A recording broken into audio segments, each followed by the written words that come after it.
ओम जय श्री हरि विष्णु जय माता रानी। दोस्तों, आपके अपने चैनल व्रत त्योहार कहानियां में आपका बहुत बहुत स्वागत है। मां भगवती दुर्गा की कृपा सदैव आप और आपके समस्त परिवार पर बनी रहे। माघ मास के कृष्ण पक्ष की एकादशी को षटतिला एकादशी के नाम से जाना जाता है।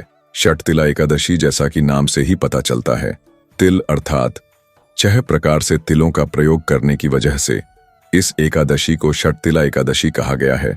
शास्त्रों के अनुसार इस दिन भगवान विष्णु का पूजन तिल से करने से नरक की प्राप्ति नहीं होती और स्वर्ण दान करने के बराबर पुण्य फल प्राप्त हो जाता है।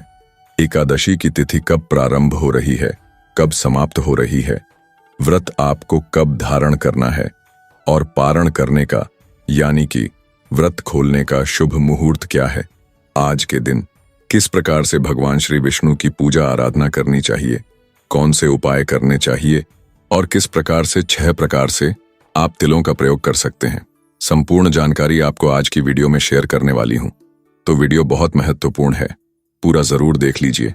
वीडियो अच्छी लगे तो लाइक भी जरूर कीजिए, क्योंकि आपके लाइक्स, आपके कमेंट्स मेरे लिए बहुत महत्वपूर्ण होते हैं।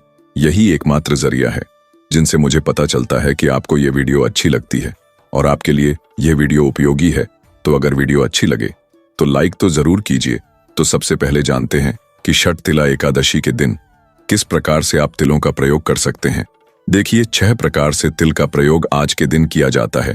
पहला होता है स्नान करना, तिल का उबटन लगाना, तिल से हवन करना, तिल से ही तर्पण करना, तिल का भोजन करना और तिलों का ही दान करना। इससे स्वर्ग की प्राप्ति होती है, ऐसा शास्त्रों में वर्णित है। फर्स्ट, जीवन में प्रगति के लिए, जीवन में उन्नति के लिए इस दिन स्नान के जल में थोड़ा सा गंगा जल मिलाना चाहिए और कुछ तिल के दाने मिलाने चाहिए। अब जैसे बहुत से भक्तों के प्रश्न आते हैं कि कौन सा तिल, देखिए स्नान के लिए काले तिल का प्रयोग किया जाता है।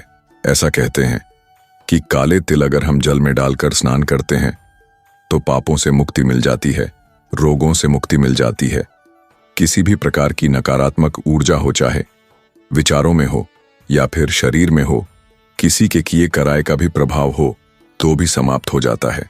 काला तिल जल में डालकर स्नान करने से और आत्मा तक तृप्त हो जाती है। काले तिल अगर हम जल में डालकर स्नान करते हैं तो वैसे अगर आपके पास काले तिल ना हो तो सफेद तिल का भी प्रयोग कर सकते हैं। विशेषकर आज तिल चाहिए, चाहे काले रखें या फिर सफेद रखें, तो सबसे पहले तो तिल ही जल में डालकर स्नान करना चाहिए। और इसके बाद साफ स्वच्छ वस्त्र धारण करके भगवान सूर्य देव को जल देना चाहिए। तो जल में भी थोड़े से काले तिल डालकर और फिर भगवान सूर्य देव को जल देना चाहिए। इससे पितरों की आत्माएं तृप्त हो जाती हैं, पितरों को तृप्ति मिलती है, तो हमारे जीवन की बहुत सारी परेशानियां स्वतः ही समाप्त हो जाती हैं। और इसके अलावा तिल का उबटन लगाया जाता है। आप चाहे तो थोड़ा सा तिल पीस लीजिए, एक सिलबट्टे में करके चाहे ग्राइंड कर लीजिए और उसका पाउडर बनाकर और उसी तिल को शरीर में मलकर फिर स्नान करना चाहिए। इससे शरीर का सौंदर्य बढ़ता है, स्किन प्रॉब्लम कोई सी भी हो इससे दूर हो जाती है। किसी भी प्रकार का त्वचा रोग अगर आपको हो तो तिल का उबटन लगाने से समाप्त हो जाता है। षटतिला एकादशी के दिन अगर संभव हो तो तिल का उबटन लगा सकते हैं। अगर नहीं लगा पाते हैं तो आप सिर्फ स्नान के जल में भी तिल डालकर स्नान कर सकते हैं। फिर भगवान श्री हरि विष्णु की पूजा करते समय पूजा में भी अक्षत की जगह तिल का ही प्रयोग करना है आपको और तिल से ही हवन करना है। तो भगवान श्री हरि विष्णु के नाम द्वारा ओम नमो भगवते वासुदेवाय इस मंत्र के द्वारा या फिर भगवान श्री हरि विष्णु के किसी भी मंत्र के द्वारा तिल और घी मिलाकर और थोड़ा गुड़ मिलाकर और इसी से हवन करना चाहिए। फिर भगवान श्री हरि विष्णु को जो भोग अर्पित किया जाता है, आप चाहें तो तिल के लड्डू का या तिल की बर्फी का भगवान को भोग अर्पित कर सकते हैं, या फिर तिल की कोई भी मिठाई बनाकर भगवान को भोग अर्पित कर सकते हैं और बाद में आप इसका स्वयं सेवन कर सकते हैं। अब जैसे कि अगर आप एकादशी का व्रत करते हैं तो आप तिल का सेवन एकादशी के दिन मत कीजिए।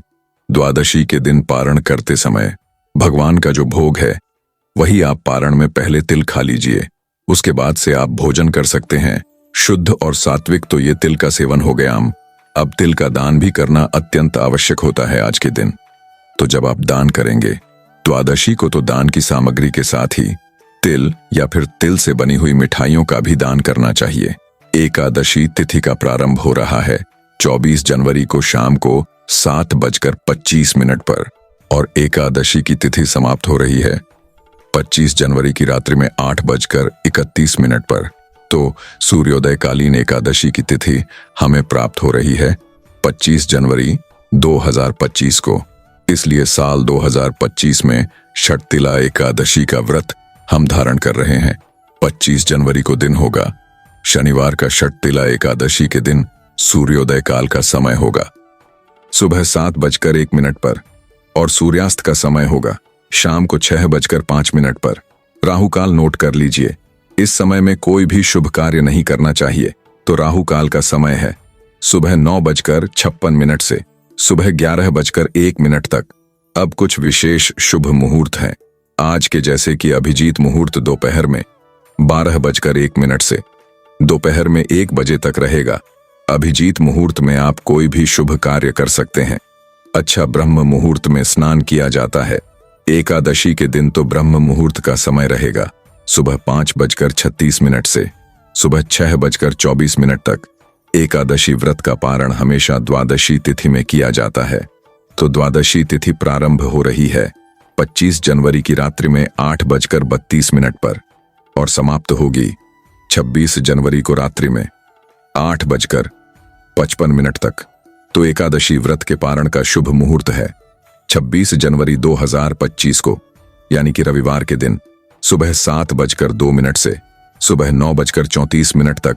इस समय में आपको अपना व्रत खोलना है, व्रत का पारण करना है। और हाँ, एकादशी व्रत में पारण का शुभ मुहूर्त बहुत विशेष महत्व रखता है, क्योंकि अगर हम शुभ मुहूर्त में अपना व्रत नहीं खोलते हैं तो हमारे किए गए व्रत का संपूर्ण फल हमें नहीं मिलता। तो पारण के शुभ मुहूर्त का ध्यान आपको जरूर रखना है। उम्मीद करती हूँ यह जानकारी आपके लिए उपयोगी होगी।